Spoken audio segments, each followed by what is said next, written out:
पर माहौल बिगड़ने की ये हालत है कि शांति समिति की जो मीटिंग बुला रहे हैं उसमें खुद बड़े अधिकारी नहीं आते, डिपार्टमेंटल लोग नहीं आते, वो समाज को खराब करते हैं, जिसकी वजह से हम लोगों को शर्मिंदा भी होना पड़ता है और इस समिति की बैठक की उपयोगिता बढ़ जाती है।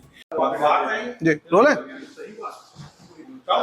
नमस्कार, आपका स्वागत है। मैं मनीष शरण। शांति समिति की बैठकें जो है लगातार हो रही। हाल ही के दिनों में कुछ घटनाएं भी ऐसी हुई जब शांति समिति की उपयोगिता इस लिहाज से काफी बढ़ गई क्योंकि शहर में जो है शांति की दरकार ज्यादा महसूस की जाने लगी। बिलासपुर में शांति समिति की बैठक बदस्तूर हुई है और यहाँ जो चर्चाएं होनी थी जैसे कि पहले होती है उसी तरह से चर्चाएं हुई हैं।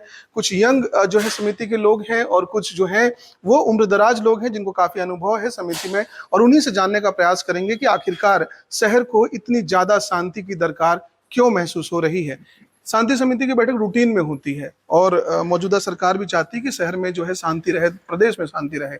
आप बतौर शांति समिति के सदस्य होने के नाते किस तरह का जो है फीडबैक देना चाहेंगे, या जो आज जो चर्चा हुई उसे किस तरह से देखते हैं?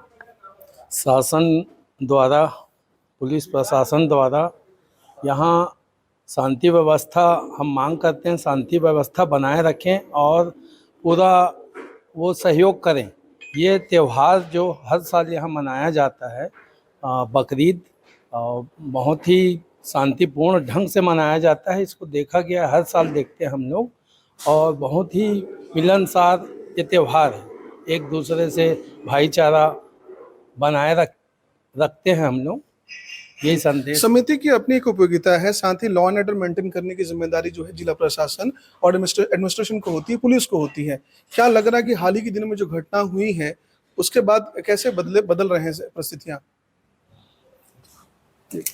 जी आप बताएं कैसे बदल रही परिस्थितियां? देखिए, जो शांति समिति की जो बैठक होती है एक सरकारी फॉर्मेट है। वो चाहते हैं कि समय समय पे कुछ त्यौहार या कुछ पर्व आए उसके पहले एक बैठक हो जाए और किसी को राग द्वेष भाव से कोई त्यौहार न मनाए, इसके लिए करते हैं। एक बहुत अच्छी बात है, प्रशासन की एक अच्छी पहल है। और इसमें लेकिन जो लोग यहाँ इकट्ठे होते हैं, जो समिति के सदस्य होते हैं, बहुत ही जिम्मेदार और बहुत सुलझे हुए लोग होते हैं। दिक्कतें कहाँ पे आती हैं, इसकी आवश्यकता इसलिए पड़ जाती है कि जो हम लोग होते हैं जो यहाँ पे जिम्मेदारी के साथ आते हैं, हमारे पीठ पीछे जो थोड़ा सा असामाजिक तत्व लोग होते हैं वो समाज को खराब करते हैं, जिसकी वजह से हम लोगों को शर्मिंदा भी होना पड़ता है और इस समिति की बैठक उपयोगिता बढ़ जाती है। लेकिन हमारे जो कुछ सीनियर और हम लोगों ने जो महसूस किया है कि शांति समिति एक रस्म अदायगी रह गई है। जैसा एक इंतज़ाम होना चाहिए, जैसा एक जो यहाँ पे बातें होती हैं, फॉर्मेट पे जो चर्चा होती है वो फॉर्मेट धरातल पे नहीं उतरता, उस पर अच्छी बातें, मतलब रिजल्ट अच्छा नहीं आता, ये मेरा मानना है। ये जो बोल रहे हैं इनसे इत्तेफाक रखते हैं आप? बिल्कुल, हमने 100% इस पर इत्तेफाक रखते हैं। क्या है कि शांति समिति के करीब मैं 40 साल से सदस्य हूँ और विगत कई पहले तो होता था कि बैठक होने के बाद उसका जो निर्णय लिया जाता था उस पर मतलब पूरी तरह से उस पर अमल किया जाता था। और अभी कुछ महीनों से और कुछ सालों से ये हो गया है व्यवस्था कि यहाँ निर्णय से हम सारे सुझाव देते हैं, सारी आवश्यकता बता देते हैं, लेकिन प्रशासन के द्वारा जिस पर उसमें कोई अमल जो ठोस रूप से होना चाहिए वो नहीं होता। इससे कारण निराशा भी होती है। पेपर में कल आ जाएगा कि शांति समिति में ये निर्णय लिया गया, इतनी मस्जिदों के पास, ईदगाह के पास, कब्रस्तान के पास सब व्यवस्था होगी, लेकिन जब वहाँ पर मौके पे जाते हैं तो वो व्यवस्था नहीं दिखती है, शून्य के रूप में नज़र आती है। इसके लिए इसका दुख भी होता है कि इतना समय को हम इस उम्र में अपने घर द्वार छोड़कर बैठक में आते हैं और औपचारिकता पूरी होती है इनकी प्रशासन के द्वारा और उसका अमली जामा उसको पहनाया नहीं जाता। ये बड़ी दुख की बात है। औपचारिकता की बात करें तो आज भी हमने बैठक में देखा कि कलेक्टर महोदय को जो है मौजूद रहना चाहिए था, लेकिन बैठकें उनकी मौजूदगी के बगैर संपन्न हुई हैं। यही वो अव्यवस्था है जिसके बारे में लोग बात कर रहे हैं। जी, ये चीज़ को दर्शाता है कि आप अपने जिले के अध्यक्ष हैं, आपको रहना चाहिए। पूरे जिले से, शांति समिति से, अलग अलग समुदाय से लोग आपके यहाँ मंथन में इकट्ठा हुए हैं, तो ये दायित्व बन जाता है। जब आप एक अध्यक्ष हैं, जिले के कलेक्टर हैं, तो आपका ये पूरा दायित्व बनता है कि आप बैठकर लोगों से उनकी समस्याएं सुने और उनका निराकरण करें। एक दिन पहले तो कलेक्टर साहब ने और इस शहर के एसपी ने जो है, पुलिस कप्तान ने बैठक ली और सभी मातहत अधिकारियों को जो है आवश्यक दिशा निर्देश दे दिए हैं। जो प्रेस रिलीज जारी किया था उसमें बताया कि कलेक्टर मौजूद रहेंगे यहाँ इस बैठक में और समिति के लोगों के साथ जो है राय मशवरा करेंगे। इनकी गैर मौजूदगी क्या बड़ी चूक है, या फिर लगता है कि ये कुछ निग्लिजेंस जो है टॉलरेट किया जा सकता है? हमारे पास जो पत्र आया है उसमें अतिरिक्त जिलाध्यक्ष लिखा हुआ है जी। दंडाधिकारी का, तो कलेक्टर साहब का इसमें नहीं है। और वैसे बिलासपुर में क्या है, परंपरा है वर्षों से, यहाँ पर लोग बाग सभी त्योहारों को मिलजुल के मनाते हैं। ऐसा कभी मौका नहीं आया है, चाहे वो त्यौहार हिंदुओं का हो, सिखों का हो, मुस्लिमों का हो, ईसाइयों का हो। ये जो बलौदा बाजार में जो हुआ है कम्युनिटी विशेष के द्वारा किया गया, ये सर्कमस्टेंशियली होता है। हमने देखा कि बिलासपुर में भी और आसपास के क्षेत्रों में कई बार ऐसे इवेंट हो चुके हैं। नहीं, देखिए बलौदा बाजार का जो मामला है वो तो जानबूझ के कुछ लोगों ने करवाया है, उसका हम लोग पता किए हैं। क्योंकि ये ऑलरेडी जब बोल रहे हैं जानबूझ के कराया, अब तो प्रिवेंशन के तौर पे ज्यादा एहतियात बरतने की जरूरत है जब चीजें जानबूझकर की जा रही हैं। इसीलिए जो शांति समिति की बैठक में जो बात की रखी जाती है, तो प्रशासन के लोग भी, पुलिस डिपार्टमेंट भी इस बात को जानना मांगते हैं कि यहाँ सब विभिन्न समाज से अगुए आए हुए हैं लीडर्स, तो आपके क्या सुझाव हैं, और उन सुझावों को नोट करते हैं। और जैसे भैया ने कहा कितना तक इम्प्लीमेंट होता है, स्टैंडर्ड प्रोसेसिंग तो हम समझते हैं, लेकिन अब जब ये चीजें कह रहे हैं, आप में से लोग कह रहे हैं कि ये जो इवेंट हुआ है बलौदा बाजार में वो जानबूझ की गई है। एहतियात के तौर पर बिलासपुर छत्तीसगढ़ का दूसरा बड़ा शहर है, कई तरह के न्यूसेंस यहाँ भी हो चुके हैं। क्या नहीं लगता कि ज्यादा गंभीरता से इस पर काम करने की दरकार थी? बात सही है, लेकिन अब जो हो चुका है उससे सीख भी है कि ज़्यादा गंभीरता के साथ इन बातों को लेना चाहिए। आजकल बहुत सारी अनचाही चीज़ें शहर में और अन्य स्थानों में होने लग गई हैं, तो आवश्यक है कि गंभीरता के साथ इसको सोचा जाए और तैयारियां की जाए, ताकि ऐसा ना हो, जागृति भी लाई जाए। जी। तो अभी तक आपने जो जी वो जो हुआ बलौदा बाजार में, वो कुछ असामाजिक तत्व उन्होंने किया है, जी जी जी हम लोग पता किए हैं जी ऑलरेडी। हम लोग इसी विषय पे चर्चा कर रहे हैं। जिला प्रशासन से बात का जो भूमिका होती है, आपने हम शुरुआती दौर पे देखा कि आपने कह दिया ऐसे ही खुले मन से कि मैं आलोचना कर लूंगा।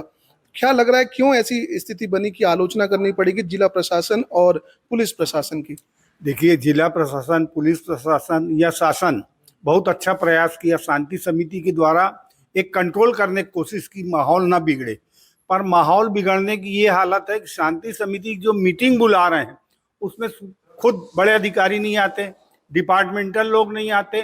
शांति समिति में हम लोग 4-6 लोग जो रहते हैं वो एक मैसेंजर का काम करते हैं कि वो आके अपना प्रोफार्मा पढ़ देते हैं, ऐसा ऐसा हम करेंगे, आप सुन लीजिए। आप जो सुझाव देते हैं उस पर भी अमल नहीं करते। उदाहरण बता रहा हूँ आपको, अभी पिछले साल 2 बड़े त्योहार हुए यहाँ, और वो मेरे ख्याल से प्रदेश के सबसे बड़े भीड़ भाड़ वाले वो पर्व थे।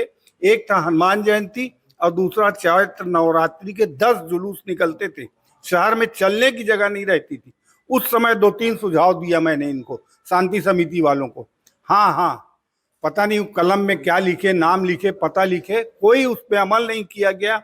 और ये 2 पर्व ऐसे हैं कि हनुमान जयंती और चैत्र नवरात्रि का एक उदाहरण के रूप में बता रहा हूँ, ऐसे और मिल जाएंगे। तो ढेरों ऐसे उदाहरण हैं। आप थोड़ा सामने आएंगे भाई साहब? मैं देख रहा हूँ कि आप ऑरेंज गमछा पहुंचे, पार्टी से तो नहीं संबंध रखते हैं? शिवसेना से हैं। ये बहुत अच्छी बात है कि आप जैसे लोग भी जो है इस तरह की मीटिंग में मौजूद रहते हैं।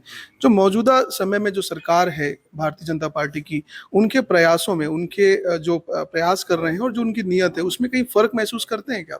इसके बारे में उनसे पूछ लीजिए। बड़े आप नहीं बोलेंगे? जी, आप बोलेंगे। देखिए सर, प्रशासन शासन जो है अपने स्तर पे जो है काम करते हैं, किंतु जिस हिसाब से वो करते हैं वो सही तरीक़ा से नहीं किया जाता। समाज ने उनको इतला दिया था, बलौदा बाजार के जो घटना घटी है उसके लिए उनको बताया गया था कि भाई हमको न्याय चाहिए कह के। उसके बाद 15 रोज गुजर जाने के बाद भी शासन ने उस पर ध्यान नहीं दिया। यही कारण है कि जब न्याय नहीं मिलने के कारण जो है वहाँ की घटनाएं घटी है।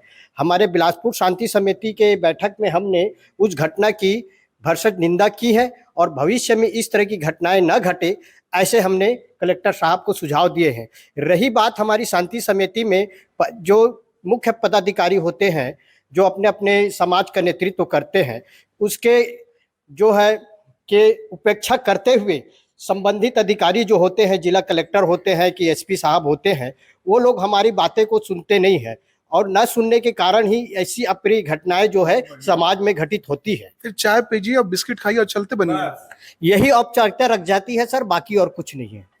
तो शांति के दूत है जिन्होंने बेबाकी से अपनी बात कही है। शहर में शांति क्यों जरूरी है ये भी आप जानते हैं, और ये जो शांति समिति के लोग हैं जिन्होंने शांति का जो है जिम्मा लिया हुआ अपने ऊपर, वो भी अपनी बात जो है बेबाकी से कहते हैं। मैं फिर से पूछूंगा, आपने गमछा पहना है ऑरेंज वाला, शिवसेना प्रदेश कोर कमेटी सदस्य हूँ मैं, और शिवसेना आप मेजोरिटी के हिस्से हो, और बीजेपी भी जो है हिंदुत्व के आसपास जो है पॉलिटिक्स करती है, तो क्या लग रहा है कि हम देख रहे हैं कि माइनॉरिटीज भी इस समिति में हैं, क्यों नहीं आपकी बातों को जो है शासन प्रशासन या जो उनके जिम्मेदार अधिकारी हैं वो गंभीरता से लेते हैं? क्या समझ में आता है? नहीं, गंभीरता से लेते हैं वो उनकी समझ, उनके वो अपने कार्य से उनको लगता है कि हम गंभीरता से ले रहे हैं, लेकिन आम जनता को इसका महसूस नहीं होता कि वो गंभीरता से कुछ कार्य करवाए हैं या हुई है। उसमें हमने ये बात समझ ली है कि शांति समिति को और ज्यादा प्रभावशाली तरीके से काम करने की दरकार है और ज्यादा गंभीरता से प्रशासन को लेना चाहिए। आप बुजुर्ग यहाँ कुछ कहना चाहेंगे? मैं ये बोलना चाह रहा था, शांति समिति में बुलाते हैं और एक औपचारिकता रह गई है। शांति समिति के जो सुझाव है उस पर अमल नहीं किया जाता। उसके अलावा आम जो शहर की भीड़ है उसका एक हिस्सा हमको मान लिया कि हमारी भी सुनवाई नहीं होती। शांति समिति को कायदे से थोड़ा सा विशेषाधिकार देना चाहिए, या एक उनको परिचय पत्र देना चाहिए। कहीं अव्यवस्था दिखती है, कुछ दिखती है तो आप कंप्लेंट करिए, उस पर तुरंत कार्रवाई होगी। आज तक ये सुझाव दिया जा चुका है, 2 साल पहले इस पे कोई अमल नहीं किया, कई बार दिया जा चुका है, कोई अमल नहीं। शांति समिति में अपना टाइम बर्बाद कर, जैसा आपने बोला ना, चाय बिस्कुट खाओ और चलो, बस उसके अलावा कुछ नहीं है शांति समिति में। तो आपने बेहद गंभीर विषय पे जो है बेबाकी से लोगों की राय सुनी है, और ये समाज के वो लोग हैं जिन्होंने जिम्मेदारी ली है कि शहर में शांति बने रहे। बलौदा बाजार और ऐसे ही दूसरे घटनाएं जो है छत्तीसगढ़ में ना हो, किसी तरह की सामाजिक, आर्थिक और राजनीतिक अस्थिरता पैदा करने वाले जो उपद्रवी हैं उन पर लगाम लगाया जाए, ये प्रयास, ये नियत जो है इनकी रहती है। लेकिन जिला प्रशासन और पुलिस प्रशासन, साथ में सरकार की जो है नियत पे सवाल खड़े किए जा रहे हैं, जो कि काफी गंभीर बात है। कैमरा पर्सन इम्तियाज के साथ मनीष शरण, छत्तीसगढ़ तक, बिलासपुर।